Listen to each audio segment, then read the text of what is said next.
In the name of Allah, the most beneficent, the most merciful. Assalamu alaikum. My name is Professor Muhammad Masood. Welcome to our channel Easy English with Professor Muhammad Masood. ये हमारी everyday proverbs इन spoken English का video lesson है और इस video lesson में हम कुछ इस तरह के प्रोवर्ब सीखेंगे जैसा कि खोदा पहाड़ निकला चूहा। यह कहना आसान है, करना मुश्किल।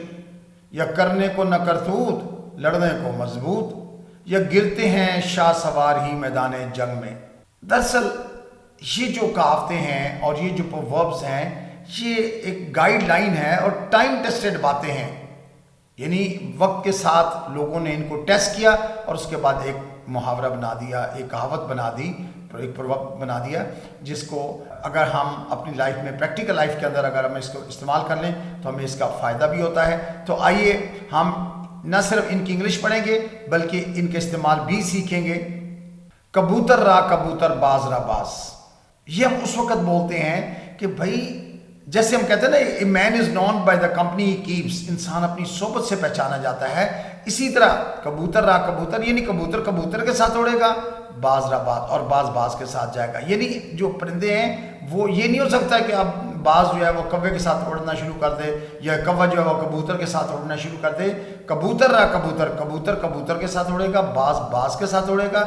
यानी अच्छे लोग अच्छों के साथ कंपनी इख्तियार करेंगे और बुरे लोग अक्सर बुरे लोगों की कंपनी को ढूंढते हैं। तो birds of a feather flock together, feather कहते हैं ये जो पर होते हैं उसके ऊपर, the birds of a feather flock together. Flock कहते हैं वो जो झुंड गौल सा होता है बर्ड्स का, उसको कहते हैं। ये अपना कबूतरों का एक गौल है या इस तरह से, उसके लिए हम फ्लॉक का लफ्ज़ यूज़ करते हैं। तो birds of a feather flock together.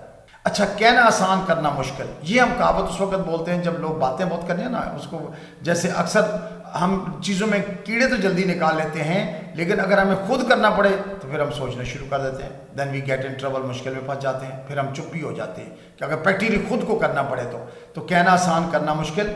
Easier said then done, easier said then done, यानी ईजियर सेड कहना आसान है, दैन डन करने से।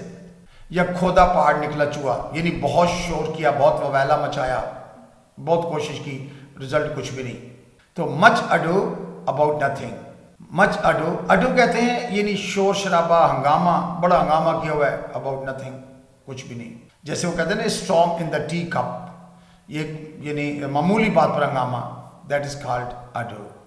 तो मच अडू अबाउट नथिंग, खोदा पहाड़ निकला चूहा, हंगामा बहुत है, रिजल्ट कुछ भी नहीं। करने को न करतूत, लड़ने को मजबूत, यानी कुछ लोग ऐसे होते हैं जो काम नहीं करेंगे, बिल्कुल उनकी पुअर परफॉर्मेंस होगी, लेकिन जब लड़ाई झगड़े की बात वो सबसे आगे होंगे, सबसे बड़े पहलवान बनते हैं। तो भाई पहलवान तो वो जो गुस्से को अपने काबू कर ले, जो गुस्से में भी अपने आप को कंट्रोल करे, वो असल पहलवान है। तो करने को न करतूत, लड़ने को मजबूत। Small in work, great in dispute, small in work यानी काम में तो स्मॉल है ना, तो ग्रेट इन डिस्प्यूट, डिस्प्यूट कहते हैं झगड़े को, small in work great in dispute. गिरते हैं शाह सवारी मैदान जंग में, only those who dare risk a fall, only those सिर्फ वो लोग, हु डेयर जो जुर्रत करते हैं, रिस्क अ फॉल वो गिरने का खतरा मोल लेते हैं। क्या ये असल में कुछ पूरा शेर इस तरह है, वो तिफल क्या गिरे जो चले घुटनों के बल, गिरते हैं शाह सवारी मैदान जंग में, यानी जो शख्स मेहनत करता है, काम करता है, लोग उस पर उंगलियां भी उठाते हैं, लोग उसको अच्छा बुरा भी कह रहे होते हैं। बहरहाल गिरते हैं शाह सवारी मैदान जंग में, only those who dare risk a fall. तो आप ज़हन में ये रख लें कि अगर आप ज़िंदगी में कोई रिस्क लेते हैं तो कामयाब भी हो सकते हैं और गिर भी सकते हैं। सो रिस्क लेना जो है ना, that is very important. So I think that's enough for today. Thank you very much, wish you best of luck, take care, goodbye for now.